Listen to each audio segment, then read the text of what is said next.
Hello guys, welcome to another recording, GingerGM Battles. I'm going to try a bit of chess at the time limit of 3 minutes plus 2 a second. I've had a bit of experience in this because I've just come back from a weekend tournament where there was a rapid play on the Saturday and Sunday and a Blitz event with this time limit on the Monday. I managed to win the rapid play with 9 out of 10. Woohoo, woohoo, I won something, yeah! So that was pretty good with a like 2670 performance elo, so quite happy with that. And I won a little bit of money as well. Lovely. One bit of advice though, when you win a bit of money and you go celebrating, do not celebrate with David Spence and random travellers you meet in the bar. I've learnt my lesson. Not going to do that again. It was a good event, and in the Blitz I didn't do so well, but I still think came third equal or something like that, which is not diabolical, should we say, you know, not diabolical at all.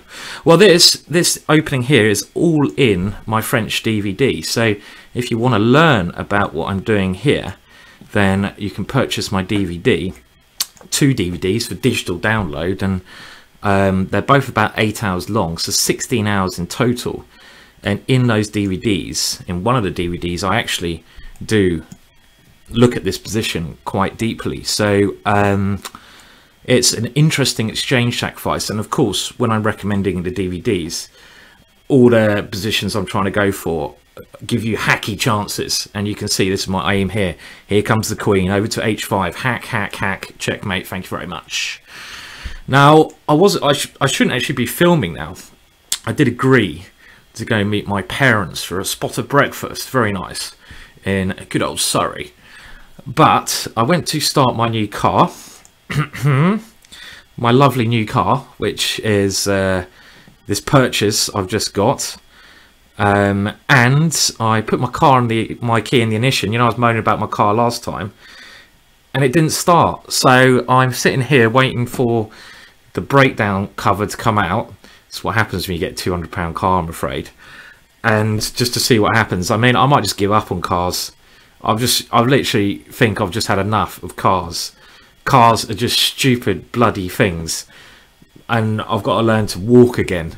You know, this is something which I might need to do, to learn how to use my legs yet again, which I've been trying to avoid for a number of years now. But it's come to the point in my life where my legs may have to start moving again, and that's just a worrying prospect. But you know, it's something which I probably need to do, probably should do. So after a couple of games there, I'm going to go and get some shopping. Well, I'll wait for the RAC. I might get a phone call any minute saying, and you know what they do, the stupid RAC, because my car's parked outside my house and it didn't start, they started saying, oh, you don't have home cover, it means you have to pay for us to come out. And then I sort of backtracked and said, oh, hang on a minute, this isn't my house, and I think I've managed to blag it. I've just given myself away live on air now, but we'll see what is going to be the result of this. Okay, anyway, am I playing chess here? That's what I'm supposed to be doing.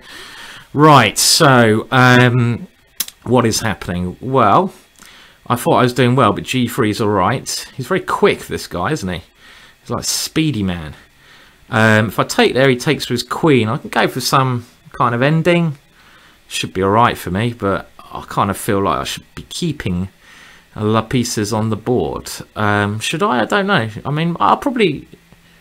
His bishop's very bad. Okay, let's go for this ending. Let's keep it simple, because I'm still sort of still recovering, as usual, from a little bit of whiskey last night. So we just keep it simple. My endgame seems to be alright, but I don't know. I'm exchanged for a pawn down, but the good thing is my pieces... You see my knight and bishop, they cover every single square on the E file. So my opponent cannot maneuver his rook into my position. And his bishop's very bad. So I think I'm doing fine here. And for some reason he gave me another pawn. So it's probably just equal, but you can see that his pieces can't move into my position. So I don't think I should be any worse. There's no entry points for his rook. So I should be reasonably comfortable with this. Anyway, it's a great event over the weekend, this Rapid and Blitz thing. Rapid went on for 2 days. I got 9 out of 10, like I said, which felt so good. It was about don't know, 5 grandmasters playing, including myself, so something like this. And then the Blitz Amit Ghazi, who's a very talented IM, only an IM, but clearly he is better than IM strength. Won the Blitz, and yeah, he did very good performance in the Blitz. And I think, yeah, it was a good event, really good. I mean, I actually, I have to be honest, I kind of prefer Rapid and Blitz to real chess now. Real chess, you know, like proper time limit chess, because Rapid and Blitz is just a little bit more exciting. You know, it's a bit more exciting. It's a bit more fast and quick, and you know, you have to be like oof, oof, oof. You know, you don't have to wait for your opponent to move, which I have to say is quite bad to admit to, but I actually get quite bored when I'm waiting for my opponent to move. You know, my brain starts to drift, and I start, you know, I don't know where it goes, but I mean, I do tend actually to get a little bit bored in occasions, which is, yeah, which is really bad.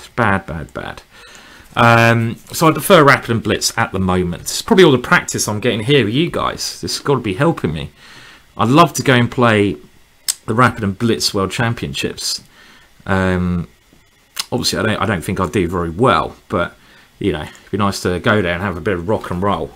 You know, I could even, like, you know, it's talk during the games. I can't actually commentate during the games there. Oh, just to let everyone know as well, I'm going to do a stream, my first ever stream, this Sunday. Not entirely sure what time I'll be doing this stream, but the idea is to play against you, the subscribers of my YouTube channel. So I want to give you a chance to play me. We'll have a bit of fun. If you're on Skype, I'll even put you up and get your views if you want to. You know, I am happy to do that. And it's all just going to be a bit of fun. So if you are about on Sunday and you fancy logging in to maybe an hour or 2 hours, a bit of action with me, then it'll be lovely if you could join me. So we will try to give that a go on Sunday. Okay, well, it looks to me like I'm making some progress here. The idea is to come in with my, well, I have an extra pawn on this side of the board. So this is the side of the board where I'm going to try to queen a pawn. Quite simple idea, but his rook is quite good as well. Who are we playing? Playing a Russian whose technique we're going to find out whether it's good or bad. So okay, so how do I make progress here? Well, do I push my b pawn? He's now come back with the rook, which I thought was a good idea. First of all, let's try and improve my bishop. This bishop. I don't need to necessarily rush here. Aha, that's a good move.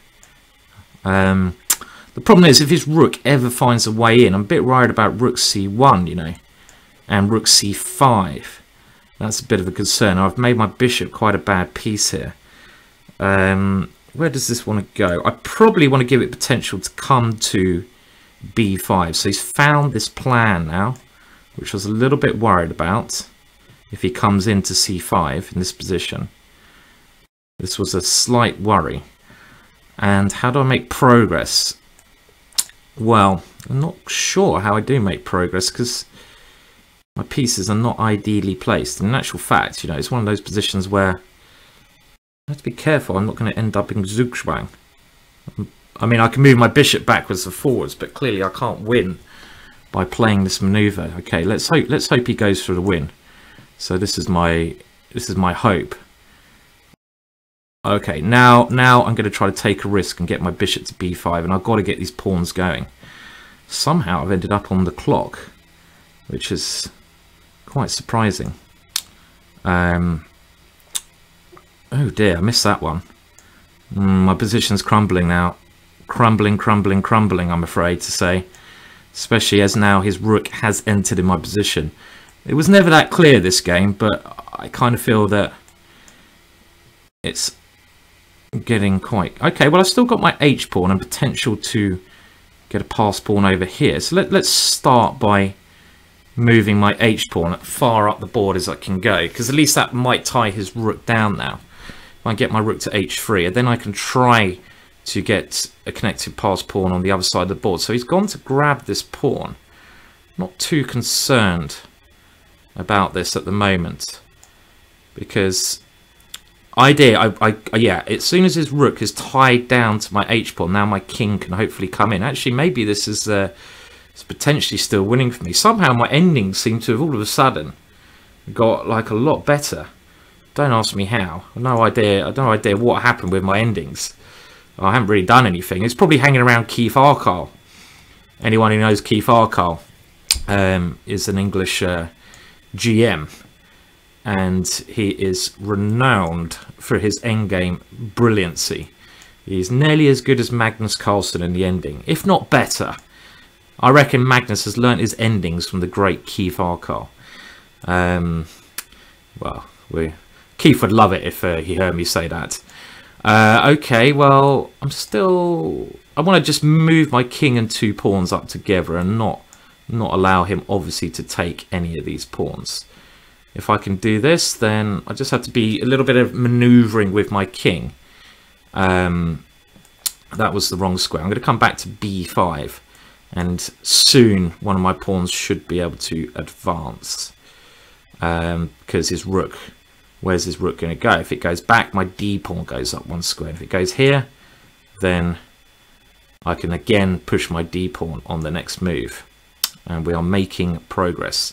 It's funny in these positions how the king and 2 pawns is actually superior in a lot of respects to the opponent's rook. This is you know, it's quite a funny situation. And I'm going to try to put my king. Where's he gone with his rook? Very peculiar square. Okay, well now, well let's keep pushing. Let's now go for the d pawn. Nice little combination. And here, well again, now we do this little bit of manoeuvring with my king. Oh, I've got to be a little bit careful here. Okay, well 2 pawns coming down the board is going to be enough. He's got this passed f pawn, but it's not quite enough. Okay, so let's see if the guy wants another game. He's actually said good game. That's quite polite of him. You normally get your opponents insulting you on these things rather than saying, oh, jolly good game.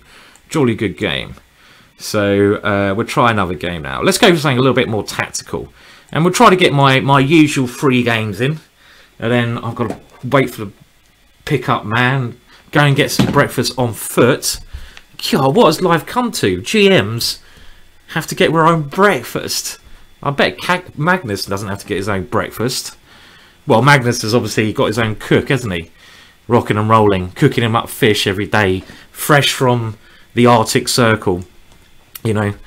And his yeah, well, this was a great tournament, the Singfield Cup, wasn't it? Anyone who was who's watching this tournament, that was a very, very brilliantly fun tournament. Magnus not really at his best, but it's great to see Aronian, who's a great player, back fighting again. What are your views on that? Oh yeah, I did enjoy your comments on my whiskey challenge, where I'm going to try to get a litre of Jack Daniels, honey flavoured. I can't do normal Jack Daniels, and every time I take a piece, so if I get to an ending, I'm going to be so screwed. I'm going to be hallucinating.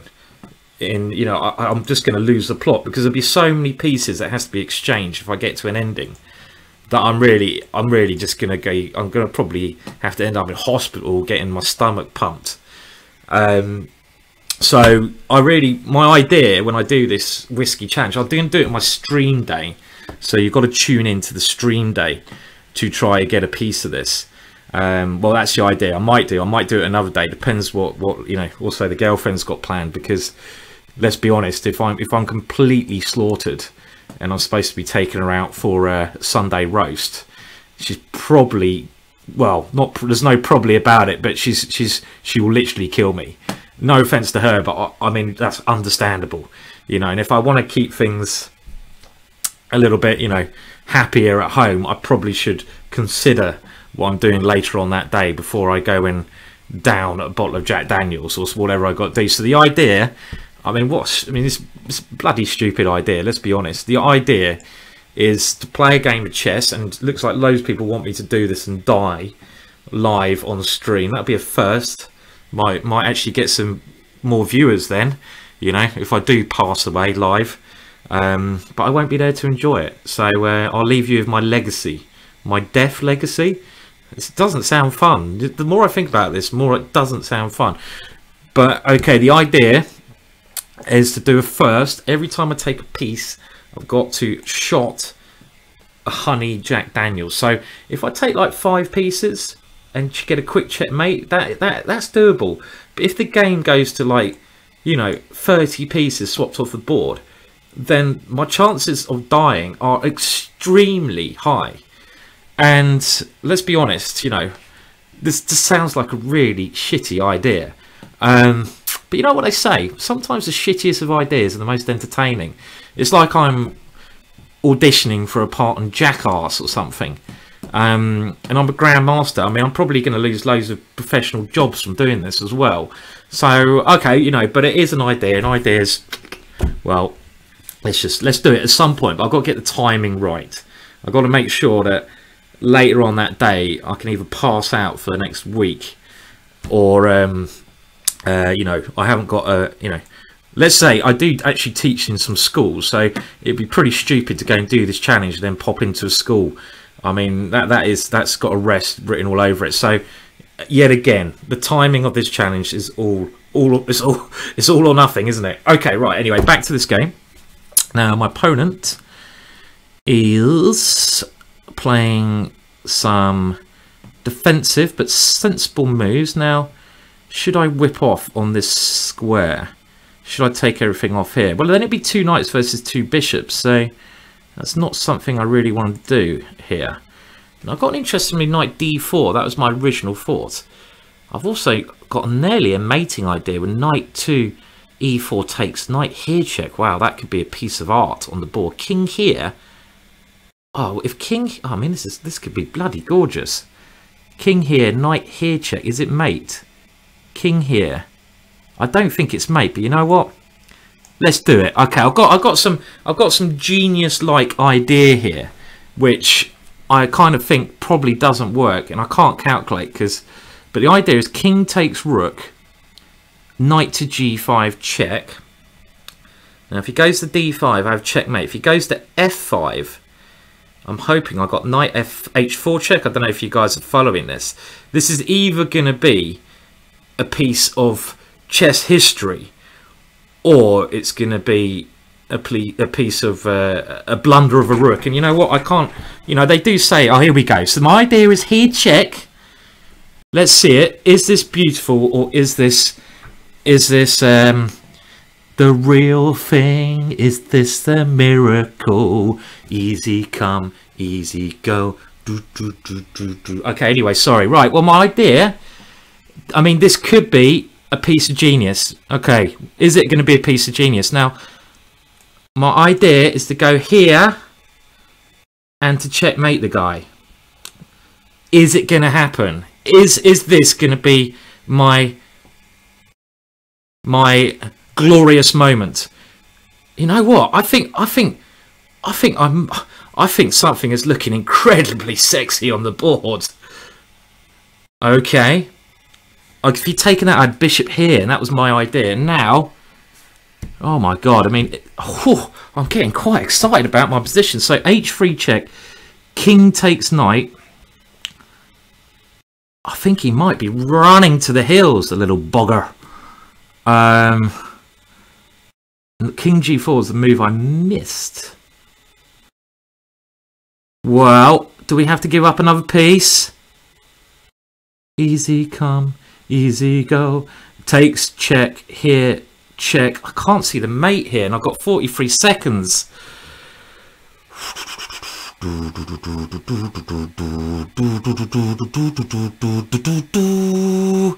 Okay, well, I've got to go h3. I mean, I was trying to create my coup de grace here, but I mean, this is a job for the computer. Can't see the mate, and I'm running out of time. The pressure's on.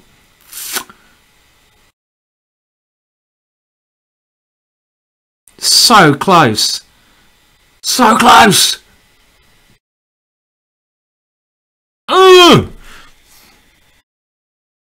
Come on, Mark Simon. Use the force, Luke. Use the force. If he takes bishop f2, g4, mate. Use the force, Luke. You can use the force.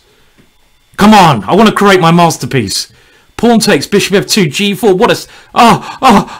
Is this gonna... Oh, no, he goes there. I missed this one.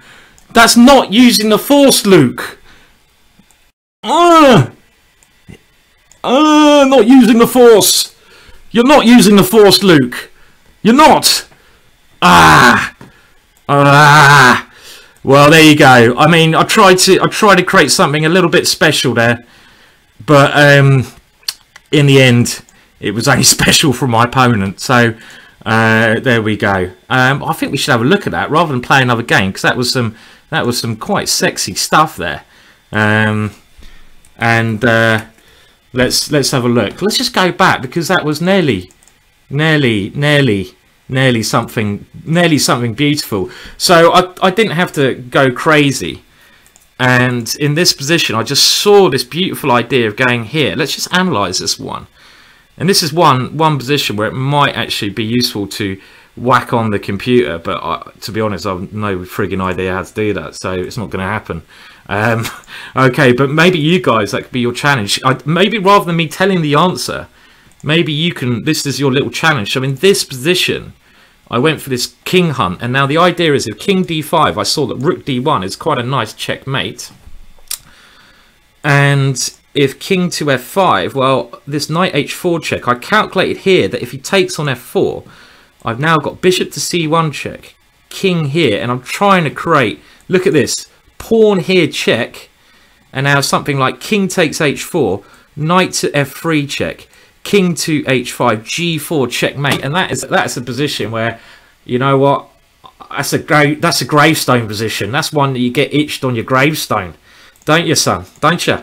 So after knight to, well, hang a minute, so he can't do that. So after, where are we? Where do we go now, sweet child? Okay, so after here, knight here check, he can go king here, and I was hoping that there would be something here, some miracle to keep this going, but I can't see it at the moment. He's surviving. So where did I go wrong? This is a position where you need a little bit more time. So in this position, what else can I play here? Well, the other idea was to go rook to e4 check. This was the other move I saw, and he has to go king here. Oh my god! I mean, this is just like, if I'd have won this game, I may well have just given up chess. A happy man. Now, is there a win? G4, king takes h4, knight to f3. I mean, you got this is like, so g4, king here, knight to f3 check. He has to go king here, and now knight to g1 check, king to h4. And if g5, he goes king h5, and he's running away. And I've got a draw here with knight to f3 and knight to g1. Maybe, just maybe, I can play the quiet bishop to e3 with bishop to f2 ideas. I mean, whoa! I mean, this is just pure fantasy. But you can see why I went for this line, because let's be honest, just checking I'm not getting the breakdown man calling me up there, but you know, this is pure fantasy, but what a variation. I'm going to leave this to you guys to have a little bit of fun time with as well, because I don't want to give away and look at everything. But after king g4, did I have any possibility to keep my attack going? So I'm a rook down, and unfortunately my time had just gone kerplonk here. I don't think h3 was working, was it? I mean, he went king takes here. Do I have any other moves? Maybe bishop c5 was a nice idea, but again, it might just not be quite working in this position. I missed his king has the h6 square. But you can see why I went for that little bit of craziness. Yeah, I enjoyed that. Even though I lost, I enjoyed it. And you can't say that every day, can you? So sometimes, you know, the beauty of chess gets in the way of the actual best moves, and that may well have been the case there, you know. But anyway, that was enjoyable. So good stuff. Thanks for watching the videos. I'll leave it there because I've got to go and get my car sorted out now, my £200 car. If you want to, you know, please like and subscribe to videos. Thanks a lot. If you want to, you know, support the channel, I always recommend you buy a DVD from my website. You can donate to the PayPal thing, sales at gingergm.com, but why not buy a DVD? At least you get something in return. Then they're available for digital download now, so you can just get them straight to your computer. I think they're very good DVDs. You know, they've got reviewed as the best in the market, so they're not just a load of rubbish. They can't be. I'm presenting. How can it be? Anything I touch turns to gold, son, unless it's a car, and then it turns to shit. Anyway, if you want to, yeah, anyway, just check out my website, gingergm.com. Thanks everyone for tuning in. That was quite an enjoyable couple of days of chess, and yeah, I'll be back. Cheers for now. Thanks a lot, guys. Bye. Bye.